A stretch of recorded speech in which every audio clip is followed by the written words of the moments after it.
Ang tindi ng ginawa sa ating Panginoong Kristo ng mga sundalong Romano. Makikita nyo po, ito po yung hinampas sa ating Panginoong Kristo bago siya ipako sa krus.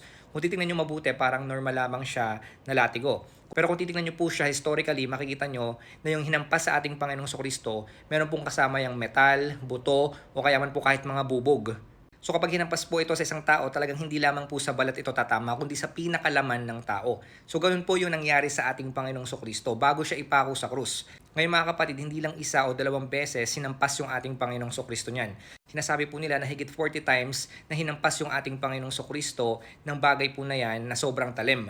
Ngayon mga kapatid, ang pinaka-interesting pa po dito, alam niyo po ba, bago hampasin yung ating Panginoong Kristo niyan, kung babasahin niyo po yung Luke, nabanggit po doon sa gospel na yon na yung ating Panginoong Kristo, nagpawis po siya na may kasamang dugo. So ang tawag po sa kondisyon na yon ay hematidrosis. Kapag dumaan ka kasi sa sobrang emotional stress, mangyayari po niyan, pwedeng ikaw ay magpawis na may kasamang dugo. Ngayon mga kapatid, kapag meron kayong ganong condition, madampi lamang yung balat, sobrang sakit na po nun. 3 times na mas masakit kaysa sa ordinaryong sakit. Ngayon, imagine niyo po, nung hinampas yung ating Panginoong Kristo ng bagay na yan, na merong bubog, buto, metal, at kung ano-ano po pong mga matatalas na bagay, hindi po normal yung sakit na naranasan ng ating Panginoong Kristo nung hinampas siya ng mga malalaking katawan ng mga Romano. Makikita po natin dito mga kapatid, bago pa lang siya ipako sa krus, sobrang sakit na ng naranasan ng ating Panginoong Kristo. Literal po na masakit po yun.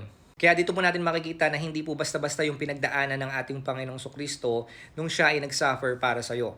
Tandaan niyo po mga kapatid, sa pamamagitan ng sugat ng ating Panginoong Kristo, dyan po tayo gumaling. Sinabi po yan sa Book of Isaiah, by His stripes we are healed. So salamat na lang sa Panginoon, siya na lang yung nasaktan, siya na lamang po yung nakaramdam ng sakit para tayo ay gumaling. Kaya mga kapatid, hindi lamang tayo niligtas ng ating Panginoon sa krus ng Kalbaryo sa pamamagitan ng kanyang dugo. Sa pamamagitan po ng kanyang mga sugat, tayo po ay nagkaroon ng kagalingan at magkakaroon ng kagalingan. Kaya kung meron man po kayong mga karamdaman ngayon o kahit po anong sakit, tandaan niyo po mga kapatid, gagaling po kayo sa pamamagitan ng sugat ng ating Panginoong Kristo. Kaya mga kapatid, patuloy po nating pasalamatan yung ating Panginoon sa lahat ng ginawa niya para sa atin.